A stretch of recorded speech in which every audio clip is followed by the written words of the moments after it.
Hello Kai, this is my video log. I'm going to talk about my trip to Australia with my family. So we just came back home from warm Australia. We did so much fun stuff there, especially on our first destination, Sydney.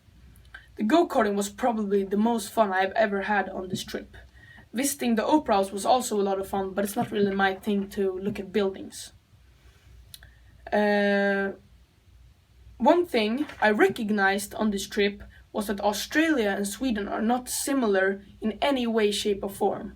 The people are very different, the climate of course, and the traditions, but the only thing I could think of is the food. It's pretty similar, I would say. Our second destination was a hell of a lot of fun. To start off the trip, we visited a family we know real well back from home from Sweden, and they have been living in Australia for around 10 years. So they're more or less Australians now. So we sat down, had a beautiful dinner with them, and then celebrated the Australian Day. The next couple of days we were at Australian Open, and we watched Federer versus Wawrinka in the semi-final, and it was so much fun to watch them play. Then we were in Perth. For the first couple of days we didn't do that much, but we visited the government house and we planned to have a picnic at the garden, but unfortunately it started raining, so the whole experience was ruined.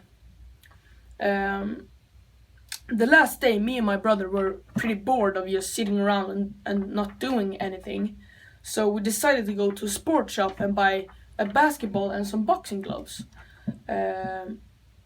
So we went to the basketball court, played basketball for probably like 2 or 3 hours, and then we went home and started boxing with each other.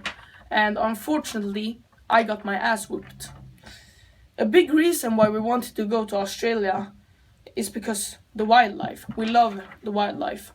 So we went on a safari with 2 guides. We saw a lot of animals like koalas, kangaroos, and a lot of camels. We had lunch in the middle of nowhere in the desert, and I ate about 15 pancakes. It was such a cool experience. And then the guides asked me if I wanted to go out and feed the kangaroos with my bare hands. And I was so nervous, but I'm happy that I did it. This was my presentation. Thank you, Kai.